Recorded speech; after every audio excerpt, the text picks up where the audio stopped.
ধৈর্যের ফল। আসসালামু আলাইকুম ছোট্ট বন্ধুরা, আজ আমি তোমাদের যে গল্পটির কথা বলবো সেটি মূলত একজন মুচিকে নিয়ে, যিনি বিভিন্ন রকমের জুতা তৈরি করত। তার জুতাগুলো ছিল জাদুর জুতো, তাই তাকে বলা হতো মিস্টার লিওন। তার জুতাগুলো খুবই আকর্ষণীয় ছিল। সে ছোটদের এবং বড়দের জন্য বিভিন্ন রকমের জুতো তৈরি করত।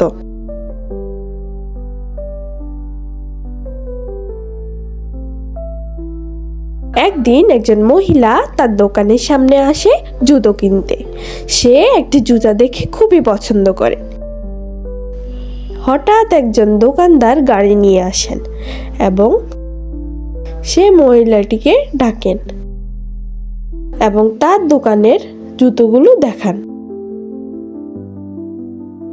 মহিলা তো তার দোকানের জুতোগুলো দেখে খুবই অবাক হয়ে যান, কিন্তু মহিলাটি তার জুতোটা পছন্দ করে না।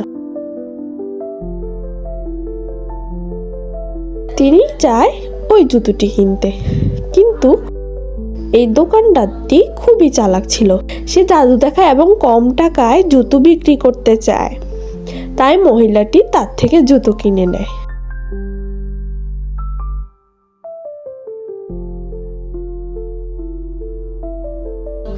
এটি দেখে ওই দোকানদার খুবই রাগ করেন।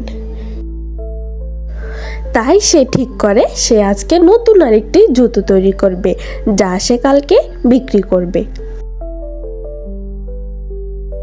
সারা রাত কাজ করার পর সকালে সে ঘুম থেকে উঠে সে খুবই খুশি হয়, কারণ তার জুতোটি খুবই সুন্দর ছিল।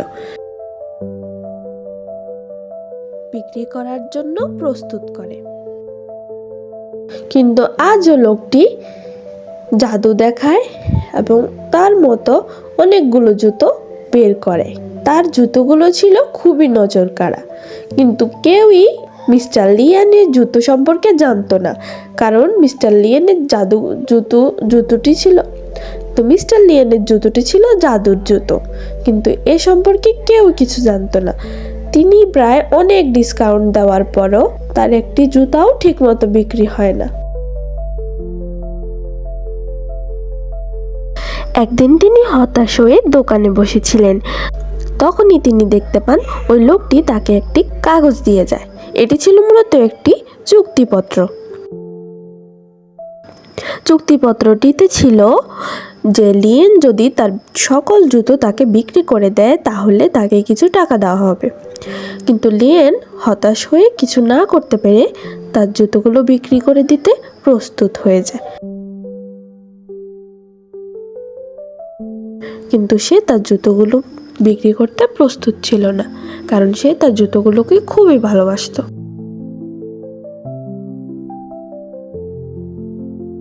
পরের দিন মিস্টার লিওন তার জুতোগুলো নিয়ে আসে এবং চুক্তিপত্রে স্বাক্ষর করে রাখে।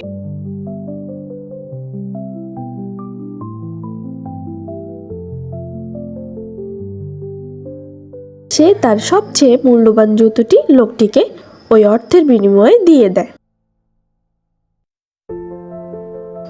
লোকটি দেখে যে মিস্টার লিওন স্বাক্ষর করেছে এবং জুতোটি দেখে যে জুতোটি ছিল খুবই আকর্ষণীয় এবং সোনা দিয়ে তৈরি করা। মিস্টার লিওন তো এটি দেখে খুবই খুশি হয় এবং তিনি জুতোটি পরতে শুরু করে। পরার পর তিনি দেখতে পান এটি যেহেতু জাদুর জুতো, তাই এটি তাকে আঘাত করছিল। সে তার কাজের শাস্তি পায়। এটি দেখে মিস্টার লিওন খুবই খুশি হয় এবং লোকটি যাওয়ার সময় মিস্টার লিওনের চুক্তিপত্রটি রেখে যায়, যা মিস্টার লিওন ছিঁড়ে ফেলে এবং তিনি তার দোকানে চলে যান। এই থেকে আমরা শিখতে পারি কারো ক্ষতি করা উচিত নয়। আচ্ছা বন্ধুরা, মিস্টার লিওনের এই গল্পটি যদি ভালো লেগে থাকে তাহলে আমার চ্যানেলটি সাবস্ক্রাইব করবে এবং পাশেই থাকবে।